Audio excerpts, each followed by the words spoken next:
Chapter 29. Hereafter. Lost in an ocean of her own subconscious, Inanna's thoughts floated in and out of awareness as she surrendered to what she believed was her final fate. The sensation was almost tranquil, a calm drifting through darkness, where memories of her childhood, her parents, and the upbringing she cherished rose and faded like fleeting echoes. She knew she was dying, and accepted that she may never escape this place. Suddenly, a voice shook her from her deep torpor. Enkidu's voice called to her. Confusion rippled through Inanna's mind. Why is Enkidu in my subconscious? She wondered as she struggled through the vast emptiness, trying to locate where his words were coming from. "Inanna!" he shouted again with urgency. Barely conscious, she opened her eyes. Her cold, pale face turned and looked at him. Across the podium, she saw Enkidu, bound and injured, calling to her from his own tortuous vantage. "Enkidu," she managed, her breath was weak. "Nin," he gasped, "my boot. In my boot, I have one vial of Vitasana's. Palios gave it to me when we breached the city. I kept it hidden. I feared we'd need it." Inanna glanced at the wounds covering his body. Blood dripped from his stomach, his skin ashen. He looked near death. She remembered Palios had also given her a vial, one that had broken during combat. "You need it as badly as I do. If you can somehow drink it, I order you to do so," she pleaded, though she knew how little strength he had left. Enkidu summoned what remains of his resolve. With trembling effort, he reached out and pushed one of the iron daggers, pinning his right hand to the wooden cross. He uttered no response to Inanna, channeling all his strength into freeing himself. Soon, he pried the dagger from his left hand, groaning in agony with each movement. One by one, he tore the remaining iron spikes from his flesh until he collapsed hard to the ground. His blood spilt anew. His skin was ghostly pale. Clutching at his boot, Enkidu found the hidden vial. He crawled toward Inanna, then slid off his footwear and gripped the potion. Reaching her, he used the cross itself to pull himself upright. She could only watch helplessly as he laboured to remove the iron daggers binding her wrists and legs to the wooden beams. "I know it'll hurt," he whispered, his breath thin. One by one, he yanked the daggers from her limbs, and Inanna slumped forward. Enkidu tried to catch her, but could only soften her fall. Both of them collapsed into the cold, unyielding stone. "I'm not going to make it," Enkidu wheezed as he pressed the vial against Inanna's lips. "But you will. Drink this, it'll keep you from dying. You'll have time to heal. Then you must travel south. India is nearest. From there, Eden." Inanna could barely lift her head to swallow. The taste of the concoction was bitter. She felt it burn down her throat. It was a faint warmth in the chill of her dying body.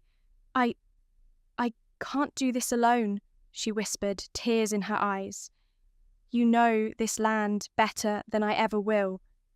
You must come too." His breathing was shallow, his eyes pained. "I've done all I can. My path ends here. Sometimes a Nin lives not for herself, but for everyone who needs her. You must find a way forward." He struggled to steady his voice. "I'm sorry, Nin." She wept quietly. "Enkidu, no. We've lost so much. I wish I could just give up." He drew her close with the last of his strength and forced his voice steady. "Many would feel the same. We don't choose our burdens, only how we bear them. You are Nin. In you rests the hope of humanity. Keep going. If you stand, the world stands with you." A harsh wind swept across the silent, abandoned city of Gornia Sharia, carrying drifting snow across the empty streets. Inanna stared upward at a pale sun struggling through cloud cover. She wasn't sure how much time has passed since she drifted out of consciousness.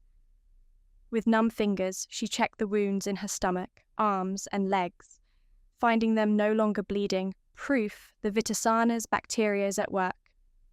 Still, her lips are blue with cold, her skin frigid, and she feels only the faintest spark of life. The Vitasanas can help cure damaged tissue, yet they are not miracle workers. She turned to Enkidu, who lay beside her, unmoving. "Enkidu!" she rasped, trying to shake him. "We need to go inside, away from this cold." There is no response. Fear clutched her heart. "Enkidu!" she called again, more frantic, but he doesn't stir. He has given all he had, his warmth, his strength to save her. And now he was gone. Inanna's tears slipped down frozen cheeks. She was alone in the ice, miles from any haven. Overwhelmed by helplessness, she tries again to stir him, calling his name, shaking him, begging him to rise. But he wouldn't. At last, realization gripped her. Slowly, she forced herself to her feet. Every step sent lances of pain through her tender flesh. Yet she moved, each motion a tribute to Enkidu's sacrifice. She descended the altar's broad, cold steps, crossing the deserted courtyard that, until just hours ago, had teemed with countless Neanderthal citizens. Now, it was eerily vacant, overrun by drifting snow and silence. Reaching the palace entrance, she paused. These were the halls that imprisoned her, that held the echoes of death. Enkidu, Horus, Peleos, her sister's presence taints every stone. Yet she knew she must take shelter here. The building's warmth, however meagre, might preserve her fragile life. At its top, she could rest until her wounds mended enough for travel. She knew a comfortable, safe quarters waited at the top of the palace, as long as she could make it that far. With leaden resolve, Inanna began the long climb up the tower's many flights, ignoring the throbbing ache of her body. If she wanted to live, if she wanted to honor Enkidu, then she had to keep going. Every step was agony, yet she pushed on, and with each labored breath, she repeated a silent vow. She will endure for Enkidu.